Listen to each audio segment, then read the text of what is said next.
High hello welcome to my lifestyle. আশা করি তোমরা সকলে খুব ভালো আছো এবং জানো আমি একবার হলদিয়া একবার পাঁশকুড়া আপ ডাউন করতে করতেই আমার অর্ধেক এনার্জি চলে যায়, কিন্তু তোমাদের ভালোবাসা আমাকে টেনে আনে।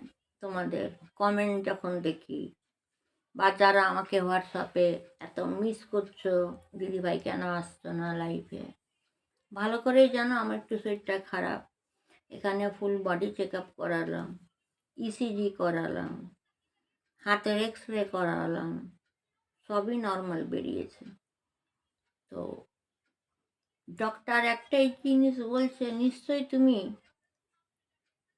চিন্তা প্রচণ্ড করো, যার জন্য তোমার স্ট্রেস, অ্যাংজাইটি, ডিপ্রেশন একসঙ্গে ধরে গেছে। তো এটা তো স্বাভাবিক হওয়ার কথাই।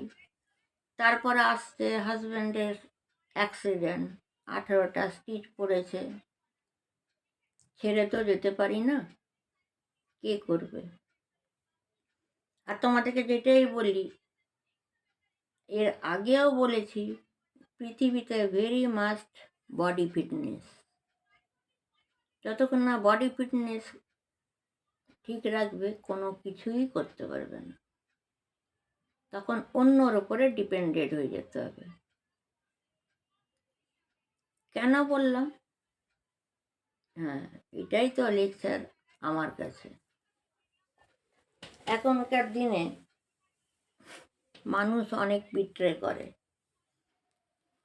যে ঘা আমি পেয়েছি, সেই জন্য আমি জানো তো তোমাদের সবগুলোরই লেকচার দিই। ভয় কাকে বলে, আলসি কাকে বলে, লাগান বাজান কাকে বলে, এটা হচ্ছে কি যেন বিট্রে। তো যাই হোক, পৃথিবীটা তো প্রচুর ঘাটা। তোমরা সবাই জানো যে আমি একটা সোশ্যাল ওয়ার্কার। আমি জীবন জান দিয়ে মানুষের করি। তোমরাই আমাকে বলেছো কমেন্ট করে, তুমি ভিডিও করো,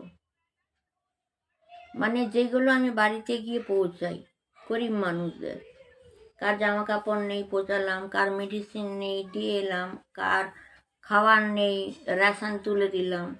কার ডাক্তার দেখার ক্ষমতা নেই, ডাক্তার দেখালাম। কার বিয়ে হচ্ছে না, ওখানে গিয়ে দাঁড়ালাম। কার বিয়েতে গয়না নেই, সেটা দিলাম। XYZ সব কিছু, ঠিক আছে। এবারে দেখবে তোমাকে বা তোমাদেরকে সবাই ইউটিলাইজ করবে। কেন? প্রথমেই দেখবে একটা টার্গেট নিয়ে নেয়। একটুখানি তোমরা নিজেরা চিন্তা করো, টার্গেটটা কি নিয়ে নেয়। ভাবো আমি এক্সাম্পল, এটা অনলি ফর এক্সাম্পল। আমি এবারে হয়তো আমার হাজব্যান্ডের, আমাদের দুটো বাড়ি আছে, 3টে গাড়ি আছে।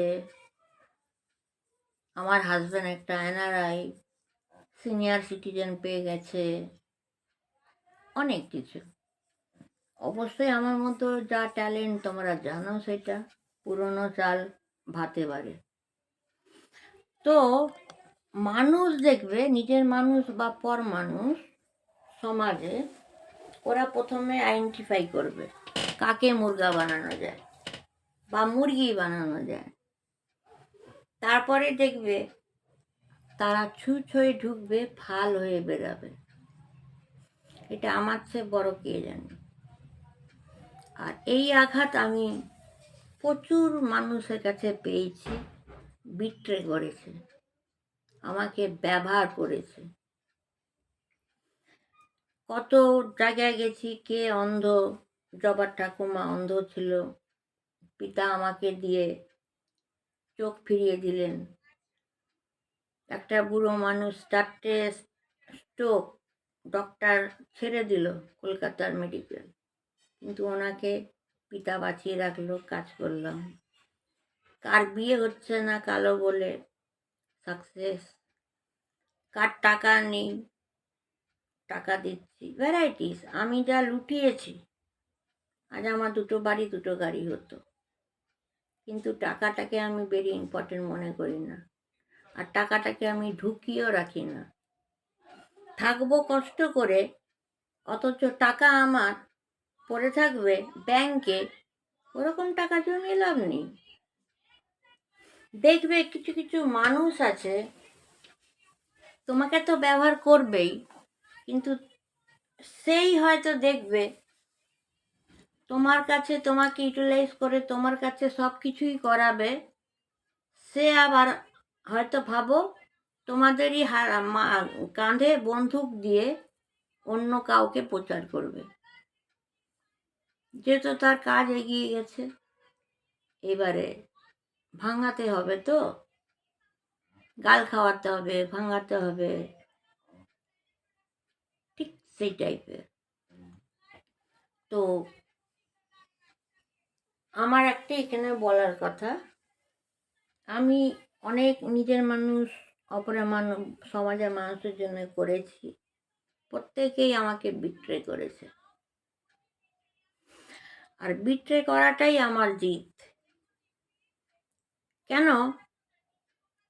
এই যে বললাম লাগান ভাজান লেকচার দিয়েছে, একদিকে হয়তো ভাবো আমাকে ইউটিলাইজ করছে, এক জায়গায় হয়তো অন্য জায়গায় লাগান ভাজান করছে। যদি একটা এক্সাম্পল দিই, এবং একটাই ছোট্ট উদাহরণ দেব, আমাদের লোকে কেমন করে ইউটিলাইজ করতে চায়, কিন্তু আমরা শিক্ষিত বুঝে যাই, তাই না?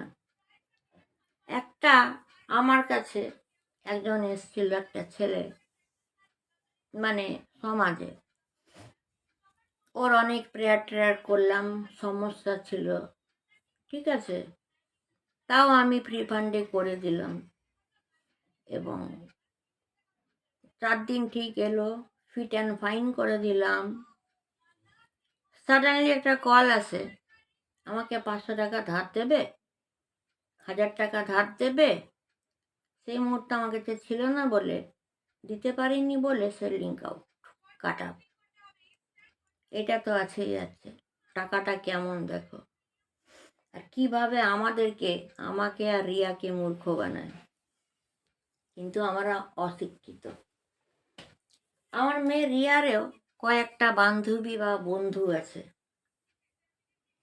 রিয়া তাদের কাছে ততক্ষণই ভালো যতক্ষণ জামা প্যান্ট কিনে দেবে, কসমেটিক কিনে দেবে, ডেটিংয়ে গিয়ে খাওয়াবে, 101 জুয়েলারি কিনে দেবে, তখন আমার মেয়ে বিন্দাস। আর যখনই, সবসময় তো আমার মেয়ের কাছে হয়তো টাকা নাও থাকতে পারে, ক্যাশ, ফোনপে গুগল পে আছে ঠিক, ক্যাশ নেই। মেয়ের ক্ষেত্রেও দেখেছি, এত দান করেছে, এত দিয়েছে, হয়তো কোনো কারণে হয়তো কাউকে হেল্প করতে পারেনি, সে কিন্তু পাস্ট ভুলে গেল যে রিয়া আমার জন্য কি করেছে,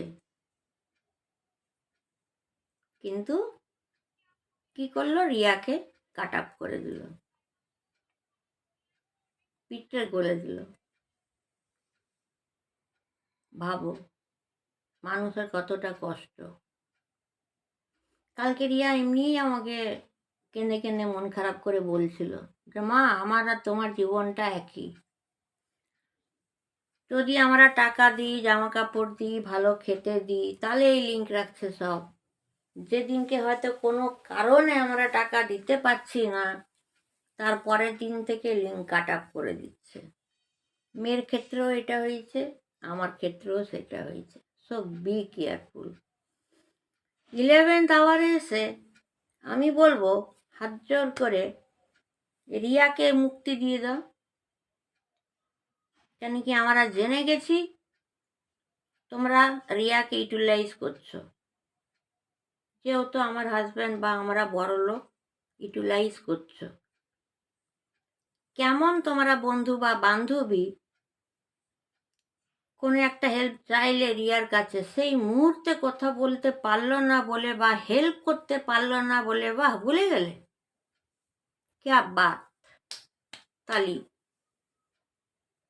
ঠিক আছে, আমারও ক্ষেত্রে বিশ্বাস করবে না,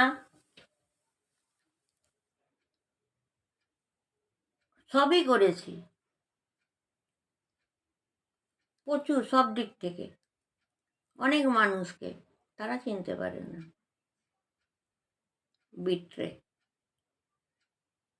দিলে ভালো, তাহলেই সম্পর্ক রাখবে, না দিলে তার পরের দিক থেকেই কাট। বিট্রে এরকম যে পৃথিবীতে বোকা, গবেট, অ্যাস, এটা আমার জানা ছিল না। কিন্তু এটা আমাদের পরীক্ষা হয়ে গেল যে যাদের আমরা দিচ্ছি সেই মুহূর্তে ওরা আমাদের সঙ্গে লিঙ্ক ভালো লাগছে। যেদিনকে টাকা দেওয়া বন্ধ, জামা কাপড় দেওয়া বন্ধ, ডেটিংয়ে যাওয়া বন্ধ, সেদিনকেই বিট্রে। So be careful. সকলকেই বলবো নিজের চরকায় তেল দাও, সব ভুলে যাও, তাই তো? ওকে, টেক কেয়ার, বাই।